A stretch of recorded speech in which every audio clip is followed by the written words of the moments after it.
Hey, what's going on, everyone? This is Eric with SweetSpotDFS, and welcome to my DFS review video for the 2022 Players Championship. The whole purpose of this video is to review the sweet spot process to see what went right and what went wrong. And for those that did go wrong, where can we improve? This includes a tournament recap, comparing the optimal lineup versus the Millie Maker lineup, just to see how much of a cushion there was, and seeing if the bucket system and everything that goes along with the sweet spot process could actually build a lineup to take down the Millie Maker. But before we get into any of that, I want to remind you guys, there were some giveaways that I was running this week, and I told you people were going to win money. So if you're unfamiliar, I'll put it on the screen. It's a subscriber giveaway. I want to reward my subscribers and their participation on the channel. So if you wanted to get an entry into this, all you had to do is be subscribed and leave a comment in the comment section, and you got a free entry. Simple as that. And if you wanted to go a step further, if you shared it on Twitter, you got an additional entry. Now, I ran two giveaways. I was giving away $10 for two different giveaways, but they're both subscriber giveaways. So the first one, let me just throw it on the screen. The first one actually spans back to the Honda Classic. Usually what I need is a goal to be met. You can see it on the screen all the way over there to the left.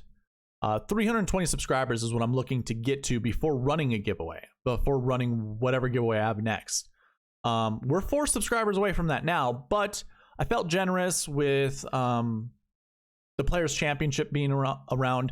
It's a big tournament, you know, money's just being given away all over the place. So I wanted to also be included in that. So we're gonna do some giveaways. But anyways, I think what I'm going to do from now on is I'm going to give a bigger pool of money to reach the goal. And each week that it doesn't happen, I'm just going to, you know, remove either $5 from it, $10 from it, until it gets down to $10. And then I'm just going to give it away for all of my subscribers. I think that's probably the best way to do it because, I mean, believe it or not, so all of my followers out there, half of my views are from people who are not subscribed.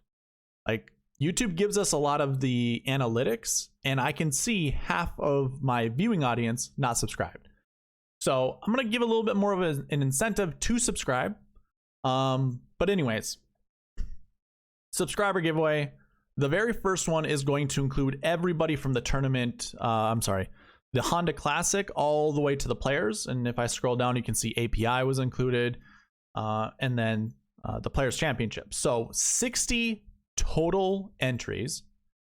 The next giveaway I'm going to do is only for the Players Championship, so the TPC right here. So we'll go from here down and just run the giveaway based off of this. But the first one is including everybody. So when I hit this little Y, a random name is just going to appear. You are going to win $10. So let's see who that first person is. Jason Torrente. So I do PayPal, Venmo, Google Pay. I'm sure we can work out some other ones as well. Reach out to me on email, sweetspotdfs@gmail.com. I will send $10 your way. And let's go ahead and update this.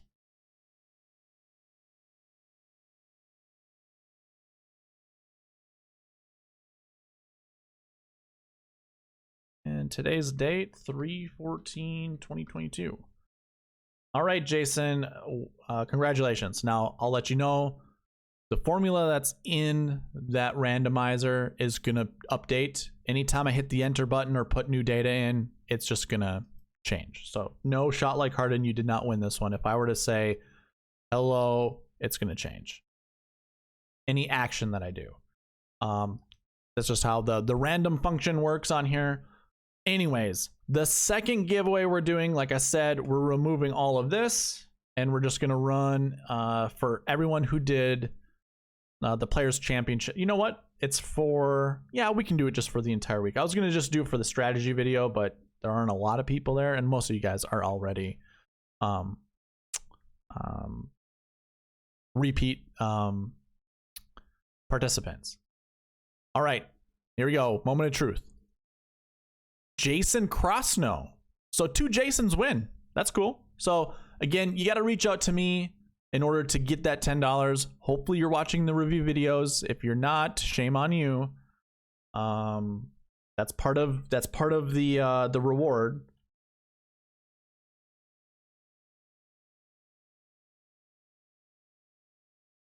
Cool. All right, so we got our giveaways out of the way. You both are $10 winners. We'll clear this out and start anew. So now it will start with the Valspar Championship. I've already put a preview video out there already. If you want free entries into that, be subscribed, comment in those comment sections, and you can get into this entry. And I think what I'm going to start with is I'm going to start with...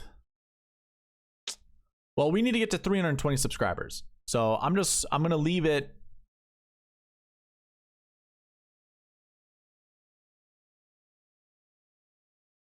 Yeah. Oh, shoot. I don't know what I'm going to do. I'll figure it out. It's either going to stay here at 320 and then I'm just going to upgrade that to like 350 once we hit 320 and make it for $50. I don't know. What do you guys think? You let me know. We did not have a Prize Picks giveaway winner because I don't have a new user signed up. That's simple, guys. All you got to do, sign up using or sign up with Prize Picks using the promo code SweetSpot, put $20 in your account, and you're going to get $20 from me. It's simple as that. You can play Prize Picks for free and have $40 in your account because Prize Picks is also going to match your deposit up to $100. That's all that I have for cash giveaways. I always include a cheat sheet in my preview and strategy videos. That was available for you guys. Same with the optimizer. So, but that's not cash giveaways, so we're not going to talk about it. All right, let's go ahead. Let's get into a tournament recap. Let's start here. Cameron Smith is your winner. A really fun tournament Monday to watch. Like, that's what the Players Championship is, what we come to expect whenever we watch the Players Championship week in and week out. What is unfortunate was the weather that came in Thursday night or Thursday afternoon and Friday. Like, Friday, they basically suspended play for most of the day. And we all knew Saturday for the longest, like Wednesday night, we all knew this. Even Tuesday, we knew Saturday was going to be the windiest of the days. So golfers that went out Thursday, so this would be your AM wave, most of them were able to finish Thursday, but there was a large delay there where some still had to finish Friday morning. Well, they finished Friday morning, and then some of the golfers, well, actually, I can't even remember if all of the morning wave finished. I think some had to come back Saturday. Trying to remember, but Friday was mostly canceled, but it was mostly rained out. So what we all thought were the specific weather splits that were happening didn't happen.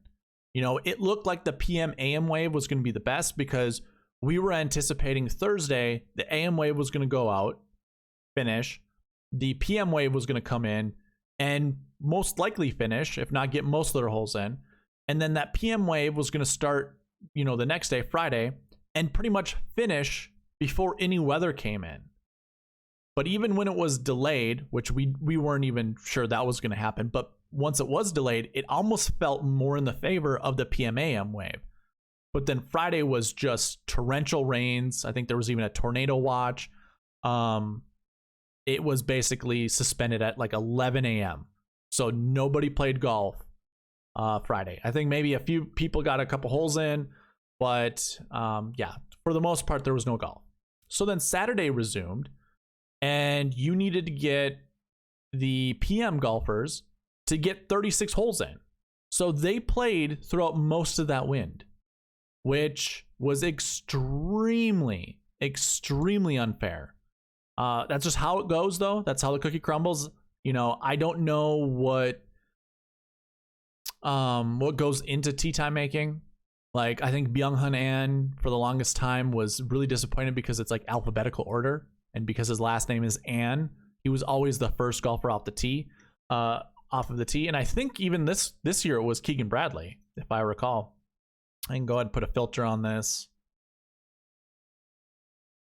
Sort by top to bottom.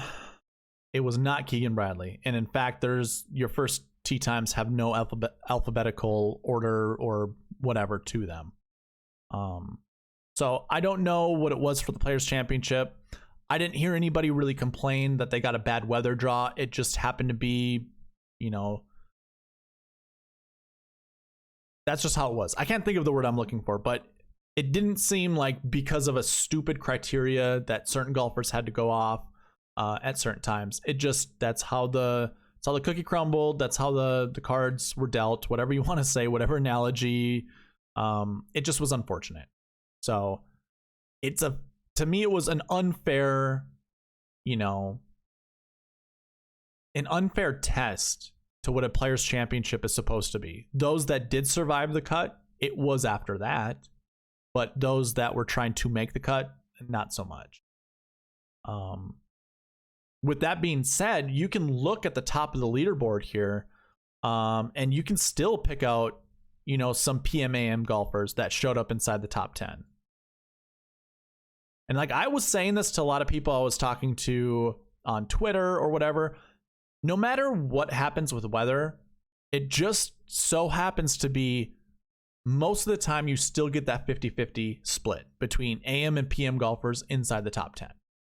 And I said that early on in the week before I even knew what any of the weather splits were going to be, or what was going to happen during the different waves. I even said it like Saturday night, Sunday night, same thing to different people. It just plays out this way. You will always get some kind of weird mix like this. None of it will ever make sense. Like, why did Doug Gim, make the cut, but Colin Morikawa didn't? It's weird. It goes by chance. I mean, Dustin Johnson was in that bad wave. So was Adam Hadwin, Sepp Straka, Kisner, Keegan. I mean, none of it makes sense, but they all finished inside the top 10. So although there were, and by the way, one of the other stats out there was there's 44 golfers from the AM PM wave that made the cut, and there were only 27 golfers from the PM/AM wave. So there's a 17 golfer difference of who made the cut. So yeah, it was heavily in favor for the AM PM wave, but obviously you see the leaderboard on the screen right now. It really didn't matter. Your top 10 was mixed with golfers from both waves. So that was interesting. It's still, I don't know. When it comes to like DFS, betting, that kind of stuff, this was definitely the week where if you wanted to be contrarian for whatever reason, whether it was ownership or just superstition, whatever you want, this was the week to do it, because there was nothing set in stone. There was no predicting this tournament. And I know there isn't really predicting in general when it comes to golf, but there is. Like, there's a small bit of predicting you can do. This right here, what were you gonna use? Golfers who are good in gale force winds when other golfers aren't, or when other golfers don't even have to face gale force winds. Just throw in whatever happened for the different waves this week, during the different times of the day, during the different just moments that happened on the golf course. Throw all that stuff in here. You still can't predict it because it didn't affect everyone at the same time. So again, and I know I'm not the only person that was in the PM/AM wave, that stacking. I also didn't get the optimizer like coded to do that right away. So the optimizer didn't even let me do that for a lot of my lineups.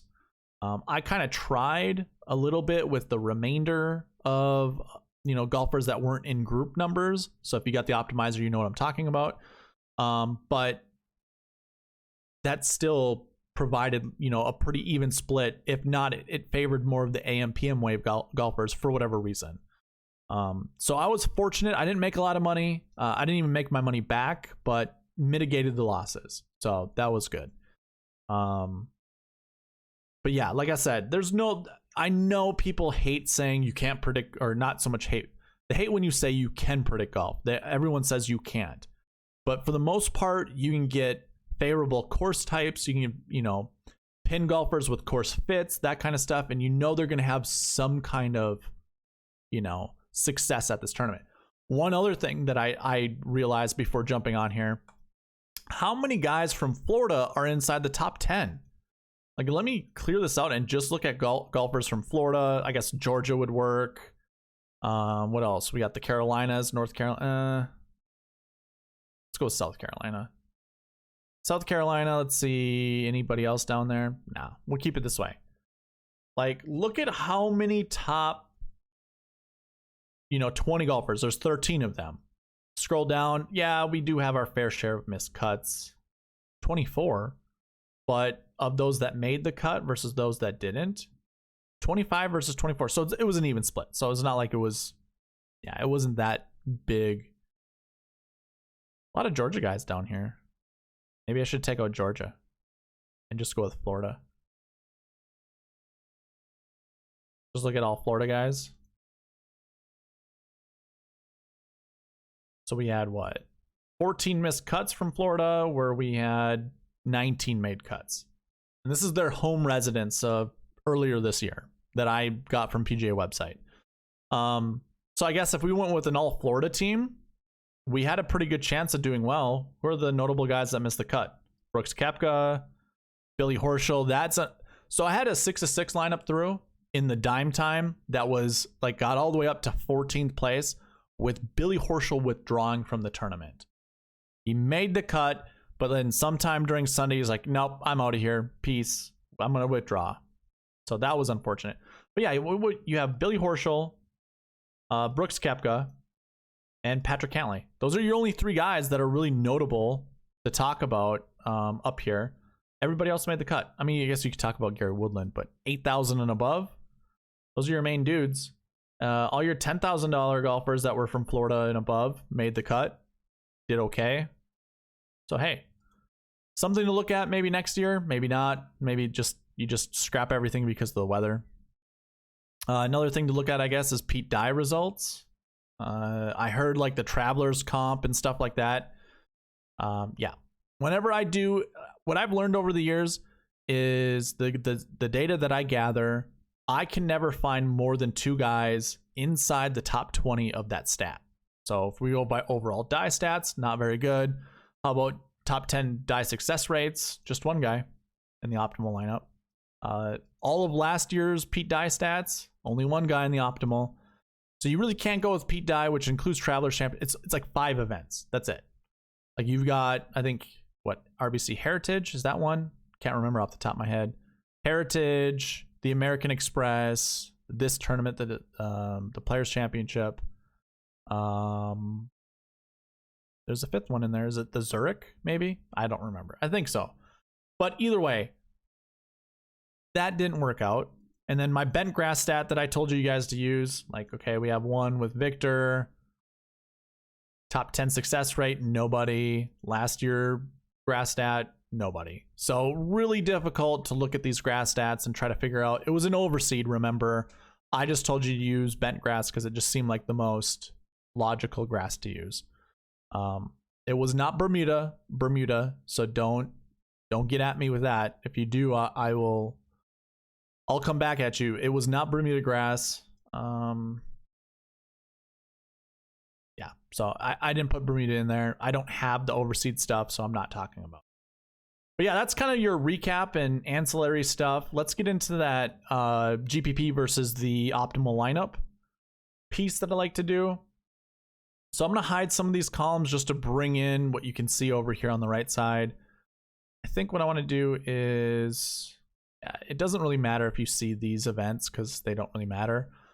I've got 3 columns up here: optimal lineup, Millie Maker lineup, and then the sweet spot optimal. So you can already see the optimal left a ton of money on the table, $3,000. The Millie only left 100, and my optimal only left 100 as well. So what's the difference of all of this? Optimal is just your highest score. Scored 618.5 points. It included Cameron Smith, Anirban Lahiri, Paul Casey, Kevin Kisner, Keegan Bradley, so the top 5 guys here, and Victor Hovland. All finished inside the top 10, which is what I do with the Sweet Spot Optimal. I just don't leave this much money on the table. The Sweet Spot Optimal, I want everyone inside the top 10, and I want to use more than $49,000. So $49,000 is the bare minimum. You have to use more than that. Because when you're building lineups, if you leave more money on the table, you're just inviting more lineups that you can build. The more lineups you can build, how do you pick the right one? That's where it becomes more difficult. So I like to limit the amount of lineups you can create to make lineup building easier, especially if you're following the buckets. It's a simpler process by not leaving a lot of money on the table. But the Sweet Spot Optimal included 4 of those guys: Cam Smith, Anirban Lahiri, Paul Casey, Kevin Kisner. It actually included 5. We're also including Victor Hovland, but now we're also adding Dustin Johnson. So you're replacing Keegan Bradley at 6,900 and you're adding Dustin Johnson. That was only 2 points behind the optimal lineup. And that means you didn't have to leave a lot of money on the table. I always want to show you guys that because a lot of people see, you know, especially over the years that I go over this, you'll see a lot of money left on the table. You don't have to. In fact, the Millie Maker didn't do it. They only left $100 on the table. They only scored 560.5 points. So there's 50 points, more than 50, north of 50 points between the Millie Maker lineup and the optimal lineup. 58 points to be exact. That included Cam Smith, Kevin Kisner, Keegan Bradley, Dustin Johnson, Shane Lowry, and Louis Oosthuizen down here, 42nd place. Now, this is the $25 Millie Maker. So you put $25 in, that's for this event. I had a ticket. I didn't use any of my money, but I did. Like, I technically did because the dime that I used to win the ticket still has to be applied to the amount of money I spent. So yeah, anyways, 50 points between that, and obviously the Sweet Spot Optimal would have beat that as well. So yeah, there was a lot of room that we could have done in order to win this lineup. So unfortunate that, you know, I didn't do it, and I don't think any of the followers, because I recognize most of them, and the guy that won the $1 million, I didn't recognize that name. So anyways, moving on from there, one reason, actually, you know what? I don't know what order I want to do this in, because I can show you okay. Yeah, let's do it this way. So one way that we can try to hit the optimal, I mean, the optimizer that I use goes by the sweet spot rank. So we might as well look at the sweet spot rank to see how well that did. What I typically want to see inside the top 20 of my ranking are golfers, like at least, well, I want 4 golfers in the optimal lineup from my top 20. And I only have 2. So it's awesome to see that, but it also, you know, is not good enough. And again, this is all weather related, hard to really feel, you know, feel down or anything like that, like feel like this was a failed attempt. There's nothing that we could have done to predict this. So I chalk it up as a loss, but it really doesn't feel like a loss. It just feels like a well, I mean, it does feel like a loss. It feels like a lost opportunity, lost cause, whatever you want to call it, because it was something that we couldn't foresee. Anyways, so that is your top 20 when it comes to the sweet spot rank. I use this when I look at the marquee tee times. So let's go ahead. Let's sort out by color, sort by game. Now I'll highlight every 3 golfers because these are the guys in the marquee tee times. What I want to see is at least 2 guys in the optimal lineup. Let's see which one. Okay, we had a withdraw here with the Scotty Scheffler. There you go.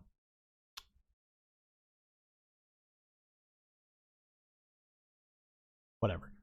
So I want to see at least 2. We usually see 2 as long as there's more than 4 marquee tee times or marquee tee time groups.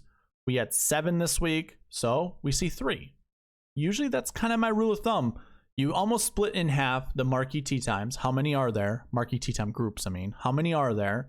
Split that in half, and that's what we can expect to see in the optimal lineup. And the rule is you never select 2 golfers from the same group. Yes, that has appeared in the optimal lineup before, where 2 guys from the same group. So if I were to highlight like Louis Oosthuizen and Adam Scott, that has happened in the optimal lineup, but it's so rare that why even chase it? So just leave it alone. Follow the steps or follow the guidelines that I do. And you could have been on like a Cameron Smith with a Victor Hovland with a Paul Casey, because neither one of them were in the same group. So it all worked out. So whatever we talked about with the marquee tee times, brilliant. This worked out really well. Sweet spot ranks didn't, but so be it. Can't win them all. So from here, we go to the bucket system to see how well the buckets did. And what I'm going to do is hide some of these columns. hide all the way up here. I'm also going to hide the bucket totals. I'll do that right after I hide these columns here. Oh, I don't have to. We can leave all of this up here. Actually, here are the bucket totals. If you guys want to pause the video, screenshot this for your own information, or use the cheat sheet that is in the description of the preview and strategy videos, you can do that. But I'm going to hide this because we don't need to look at that. I'm going to leave the optimal lineups up there, and I'm going to hide this.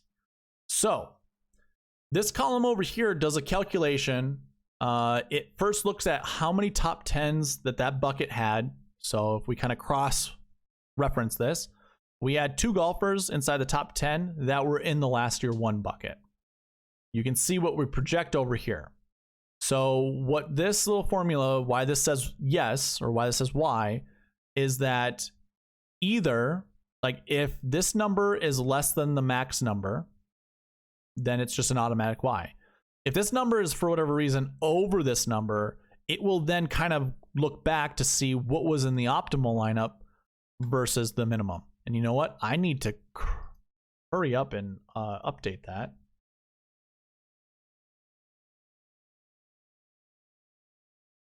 There's all these like little hidden formulas that are behind the scenes. So I want to make sure I have everything updated.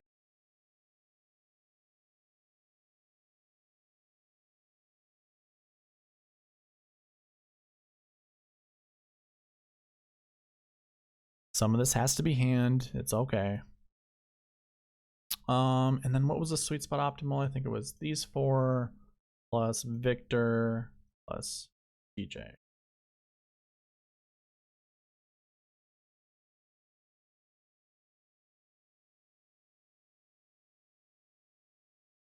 Okay. So now these will be updated. And it does update the buckets. So N means no. If it's highlighted in red, that means the bucket did not hit. And we'll talk about those. But if it means Y, it was a success. And what I was saying before is, if this number ends up being over the max projection, it will then go to the optimal lineup. And if this number is less than the maximum projection, it will say yes. But if it isn't, it'll say no, much like you can see right here. So in this last week 4, there were 2 golfers inside the top 10. Well, if we look at our projections, we see it's somewhere between 0 to 1. Remember, we always round down with the minimum. We always round up with the maximum. So we're like, okay, that says, you know, there were 2 inside the top 10, but were they also in the optimal lineup this week? Yes, they were. So that's why it's no. Whereas, let's see, where can we find another one that's over? Here's a good one. So there's 3 inside the top 10. I have 0 to 2. Remember, round down, round up. So max projections 2. That means top 10s are over, but we only have 1 in the optimal lineup. So that means that bucket was a success. So we did show the 2 different examples. When it comes to the buckets, there are 36 different buckets, all the way from last year, let me just say them. Last year bucket, last week bucket, course history buckets, recent form buckets, salary buckets, and strokes gained. Those are your 6 stat categories. Those 6 stat categories have 6 buckets in them. That means 36 buckets total. We have 3 no's. So 33 out of 36 were correct. This just happens to be the standard when it comes to the bucket system. I have not seen anything lower than 33 over the last, well, calendar year, this calendar year. So yeah, bucket system worked despite the weird weather. The ones that didn't were your last week 4s, the 60 to 80 recent form or finishing position at the Arnold Palmer. Again, maybe it was weather that caused this, just the oddity of it all. The other bucket that also didn't work, your recent form 1s. So these were your really good recent form golfers. We had 0 inside the top 10, but we were projecting 1 to 3. And I guess if we go and we look, I'll scroll all the way up. We want to look and see where our recent form 1s are. Tyrrell Hatton was really close. I think he was 1 shot away from being inside the top 10. So that bucket almost would have just hit just based off of him finishing inside the top 10. But you did have an even amount of golfers who made the cut versus those that missed the cut. Morikawa kind of screwed us. You know, that was one of my favorite golfers this week. Rory, you know, Justin Thomas. Justin Thomas had a really good chance to finish inside the top 10. He had a really good Friday round, or I shouldn't say Friday. It was a second round that was really good, but just didn't follow it up. So that didn't work out. Yeah, no top 10s from this bucket. So therefore, it failed. It was close. Obviously, you just saw it was close. And then the other bucket were the strokes gain buckets. Strokes gain 1. These are all stats positive for 1 full year. Usually we see golfers from this bucket inside the top 10. And just to show you those golfers, it's all color coordinated by this bucket, by the way. So everyone is in the green color. There you go. Hatton, Henley, they were close. 1 shot away from being inside the top 10, but it didn't work out. You did have more make the cut than miss the cut, but yeah, still. The bucket failed, didn't quite make it. So those were our 3 buckets that failed. Now, can we actually build a lineup that would follow the bucket logic still and win a GPP? Remember, we need to score, what was it, 560? So let's see, Millie Maker lineup 560.5. So I currently have the actual optimal lineup up here, just to show you guys what it looks like. We already went through all the buckets where it didn't hit. You can see last year 5s. There were 3 of those golfers. When we only had a max of 2. Was last year 5? I already forgot. Don't feel like that was the one. Oh, yeah, we were projecting quite a bit. Why didn't I update my... Oh, that's a bummer. I didn't update my buckets. My optimizer was not optimal. Oh, that's really disappointing. I wonder if it had a lot to... No, I was gonna say the withdraw that happened with Hideki, that wouldn't have been it. I hope these weren't from the Arnold Palmer. That'd be really, really, really disappointing.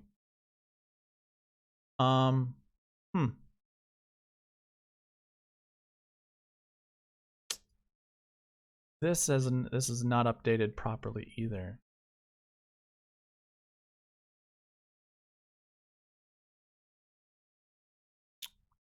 Okay, well, you're gonna have to bear with me. We'll double check to see if they're in the same marquee tee time. But anyways, here's your optimal lineup. I'm not even gonna validate because I don't have the buckets updated properly. I have to. That's the only way this is gonna work.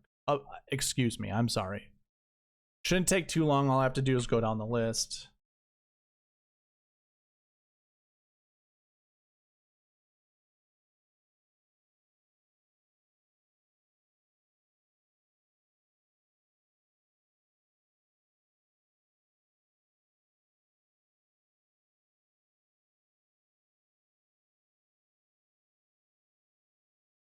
I usually work off of 2 optimizers. Like I have an optimizer that I give you guys, and then I kind of have my own like scratch paper optimizer, as I like to call it, where I get to add weird things in there just to see if they work. Like I wouldn't want to send it to you guys in case it breaks.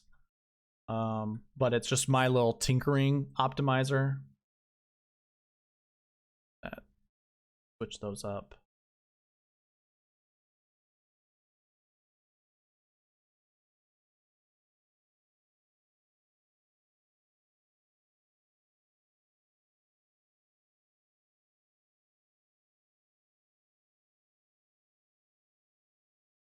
Okay. Let's see. 2. Okay, let me bring this back in. I've now updated everything so you can see. So yeah, we do have ones that match here, but obviously we wanted one last year 6, and we don't have one. Actually, I didn't even update the minimums. Good Lord.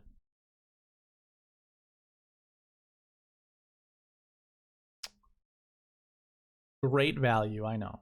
Or great show.